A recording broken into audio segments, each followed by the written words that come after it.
ازيكم يا بنات، عاملين ايه؟ النهارده ان شاء الله هوريكم انا عملت ايه في السرير بتاعي. لما عملت الدولاب المره اللي فاتت قلت لكم ان في سلسله ان شاء الله هنعملها مع بعض، ازاي ان احنا نظبط الحاجات بتاعتنا. ده شكل السرير قبل ما يتعمل، ده شكله القديم. انا كنت محتاجه ان انا اجدده واظبط شكله واغير لونه. فاول حاجه عملتها ان انا جبت صنفره وصنفرت السرير كويس. ده شكله كده. انا حبيت اوريه لكم قبل ما نعمل فيه اي حاجه. فاول حاجه اتعملت فيه ان احنا جبنا صنفره وصنفرناه كويس. انا بدات ان انا اصنفر فيه في كل حته فيه عشان خاطر اشيل اللون القديم واشيل طبقه الورنيش اللي موجوده القديمه. طبعا انا ما كنتش اعرف الحاجات دي. كل حاجه انا عملتها، انا جوزي هو اللي علمهاني بصراحه، لان انا ما عنديش خبره في الحاجات دي، واللي ما يعرفش عادي ممكن يتعلم. فهو علمني اعمل كل حاجة فيه، كل جزء كنت بسأله اعمل هنا ايه واعمل هنا ايه، فكان بيفهمني اعمل ايه. فجبت الصنفرة وبدأت ان انا اصنفر جزء جزء فيه عشان نشيل الطبقة القديمة.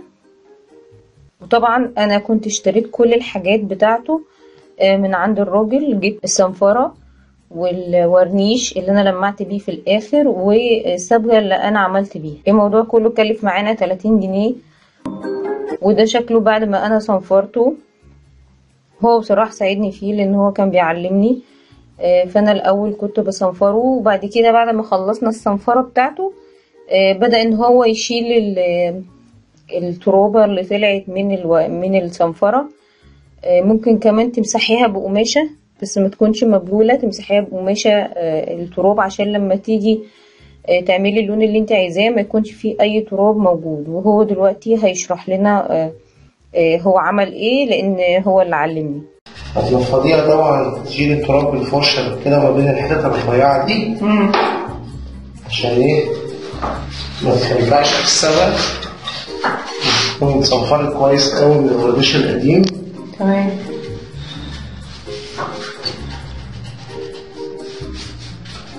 والحتت الرفيعة اللي هي المفارق لازم يتنضف كويس عشان التراب مطرح ما صنفرتي ما يخليهاش في السبت. خلاص احنا كده خلصنا تنظيف بالفرشة.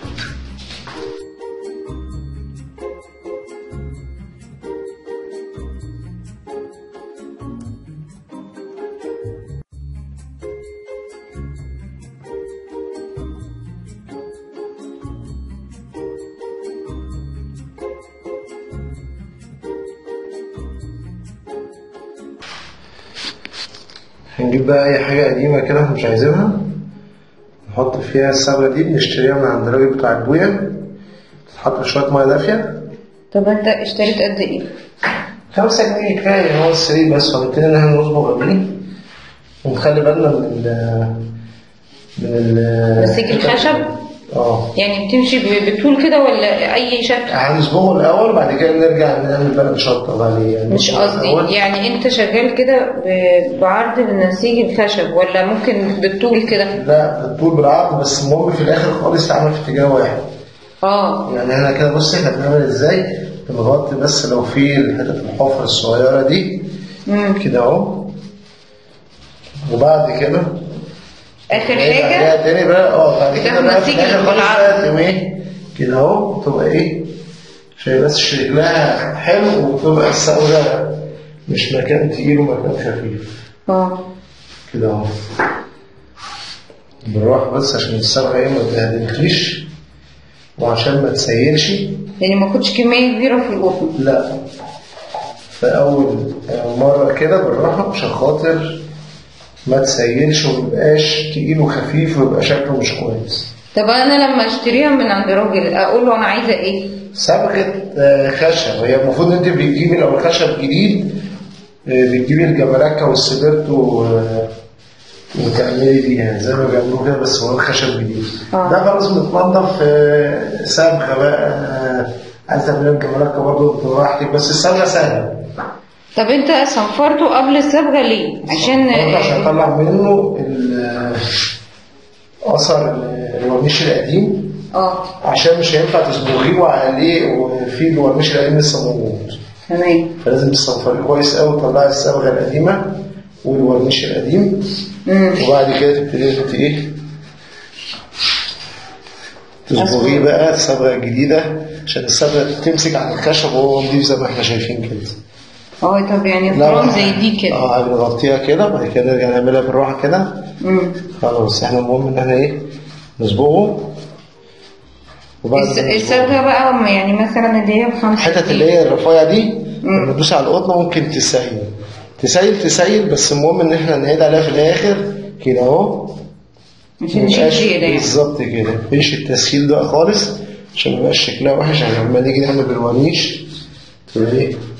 طب اللي عايزه لون اخف من كده او اقل من كده حط صبغه قليل. يعني انت مثلا من 5 جنيه بودره صبغه صبغه حطيت عليهم قد ايه؟ كوبايه ميه مثلا ولا اقل؟ كوبايتين ميه حسب ما انا عايزها تقيله خفيفه. يعني حط الميه عايزها وشين. حط الميه وجرب على حته بالظبط اشوف الدرجه. شوف انت عايزاه بقى ايه خفيف على شكله خفيف على شكله تقيل. انا بحبه كده ده شكله كده ده بيريحني انا كده تقيل حلو. على حسب اللون اللي انا عايزاه البودره دي هتديه. انا كده خلاص صبغت مثلا الجزء ده. فبقوم اعمل القطنه كده ونشفها ونعصرها. تمام. ابتدي بقى بالراحه كده عشان الحته المسيله. خلاص انا كده لقيت ايه لو في حفره في اي حاجه كده نقلها. بعد كده انا ابتدي ان انا ايه اخليها في طول واحد. تمام. ايوه كده عشان يبقى شكل الصبغه والورنيش. الورنيش هيلمع مطرح ما الصبغه على وضعها. يعني احنا المرحله اللي بعد دي يعني ورنيش. لو الصبغه اتعملت كويس الورنيش هيطلع شكله كويس. الصبغه اتعملت وحش هو هيلمع بس هو مش هو مش هيضيف اي حاجه غير انه هيحفظ الصبغه وهيلمع السرير بس على كده. وبعد كده بالراحه كده هتلمي كل اللي متسيل. عايزه تعمليه وش هتعمليه وشين. عايزه تغمقيه عايزه تفتحيه وتحطها في ايدك. طبعا صبغه وما فيهاش مشاكل خالص. زي ما هنكمل بقى السرير على كده. انا هعمل معاك. لا انا هسيبك تكملي بقى عشان انا عندي شغل. طب استنى شوفني انا بشتغل ولا لا. جربي في المكان اللي قدامي كده تمام. كده تمام.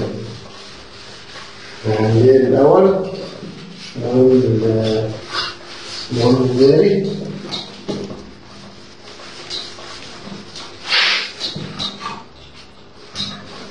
بعد كده نرجع نفنش الشكل دي احترازي كده شويه.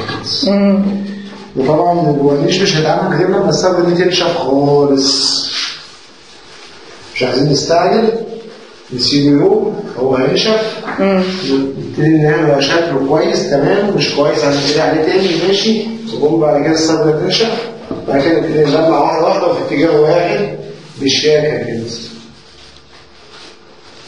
طيب اللي انا بعمله ده ايه كويس؟ انت بتعملي ده زي الفل. اللي بقى زي ما انت كده غطيتي الخشب بتبقى انت ايه بتسيد ده. تمام.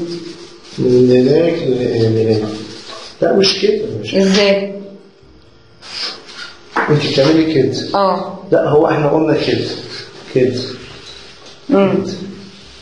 اهو يلا صور الحته اللي هنا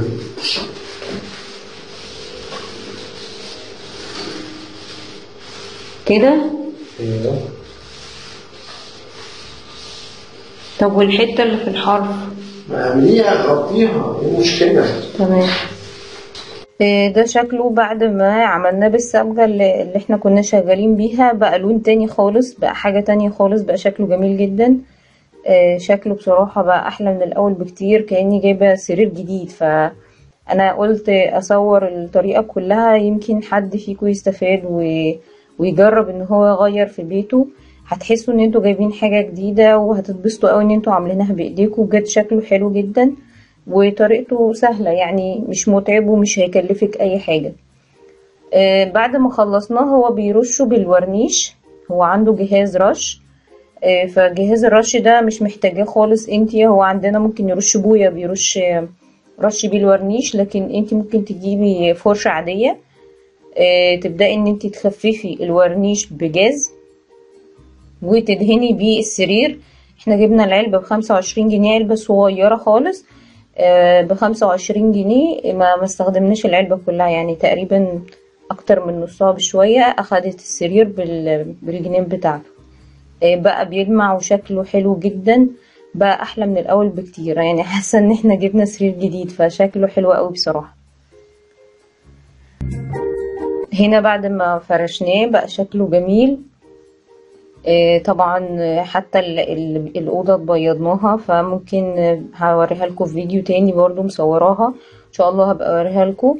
بجد شكله جميل قوي بعد ما اتجدد واتفرش، بقى حاجة تانية. يعني حتى الأوضة كلها بقت شكل تاني. اتمنى الطريقة تكون عجبتكم. لو عندكم اي سؤال او اي استفسار عن اللي احنا عملناه هستنى اسئلتكم تحت الفيديو. وان شاء الله الطريقة تكون سهلة وتجربوها في اي حاجة عندكم. استنوني في فيديو جديد من سفرة وفكرة مع روما.